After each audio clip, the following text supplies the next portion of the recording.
সাংগঠনিকভাবে সর্বোচ্চ শাস্তির হুমকি দিয়েও উপজেলা নির্বাচনে ভোটমুখী নেতাদের ঠেকাতে পারছে না বিএনপি। সব চেষ্টা ব্যর্থ করে দিয়ে প্রথম ধাপের উপজেলা নির্বাচনে শুধু চেয়ারম্যান পদেই ভোটের মাঠে রয়ে গেছেন বিএনপির বিভিন্ন পর্যায়ের অন্তত ৩৮ জন নেতা। এছাড়া দ্বিতীয় ধাপে ভোট করার জন্য মনোনয়নপত্র জমা দিয়েছেন কমপক্ষে ৩৫ জন।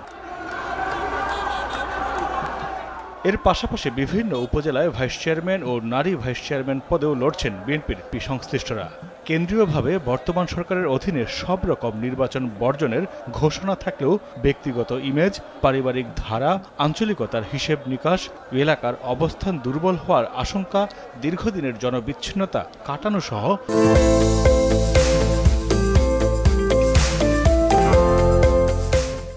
নানা বিবেচনায় অনেককেই উপজেলা সহ স্থানীয় সরকার নির্বাচনে অংশ নিতে হচ্ছে বলে জানিয়েছেন এই প্রার্থীরা।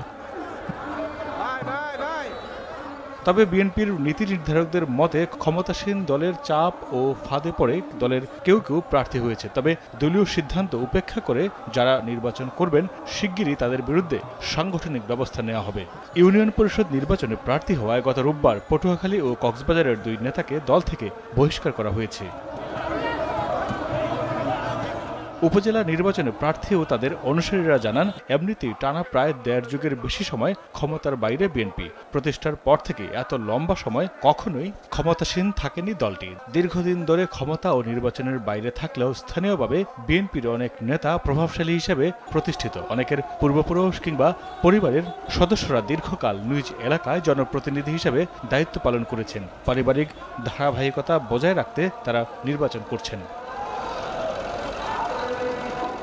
এবার উপজেলা নির্বাচনে ক্ষমতাসীন দল দলীয় প্রতীক না দেওয়ায় সবার জন্য স্বতন্ত্র প্রার্থী হওয়ার সুযোগ তৈরি হয়েছে। বেশিরভাগ উপজেলায় আওয়ামী লীগের একাধিক প্রার্থী থাকায় বিএনপি ঘরানার প্রার্থীদের জয়ের সম্ভাবনা বেড়েছে।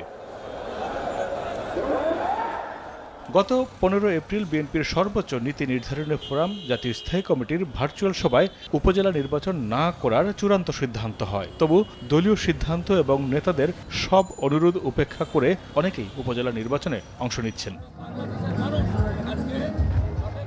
কুমিল্লার মেঘনা উপজেলা চেয়ারম্যান প্রার্থী ও বিএনপির আহ্বায়ক রমিজউদ্দিন কালবেলাকে বলেন, তিনি জেনে বুঝেই উপজেলা নির্বাচনে চেয়ারম্যান পদে প্রার্থী হয়েছেন। তৃণমূল নেতাকর্মীদের ধরে রাখতেই নির্বাচনে অংশ নিচ্ছেন বলেও জানান তিনি।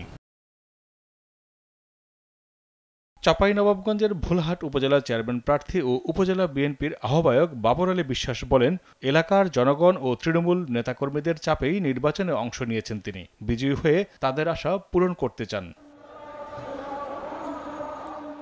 এ বিষয়ে জানতে চাইলে বিএনপির সিনিয়র যুগ্ম মহাসচিব রুহুল কবির রিজভী কালবেলাকে বলেন, বর্তমান সরকার ও তাদের সাজানো নির্বাচন কমিশনের অধীনে বিএনপি কোনো নির্বাচনে যাবে না। এটা দলীয় সিদ্ধান্ত। তা সত্ত্বেও যারা প্রার্থী হয়েছেন বা হচ্ছেন বুঝতে হবে তারা দলের নীতি আদর্শে বিশ্বাসী নন। পাশাপাশি তারা ক্ষমতাসীন দলের কোনো প্রলোভনে এবং ফাঁদে পা দিয়েছেন। যারা দলীয় সিদ্ধান্ত অমান্য করে প্রার্থী হচ্ছেন তাদের বিরুদ্ধে সাংগঠনিক ব্যবস্থা নেওয়া হবে বলেও জানান তিনি।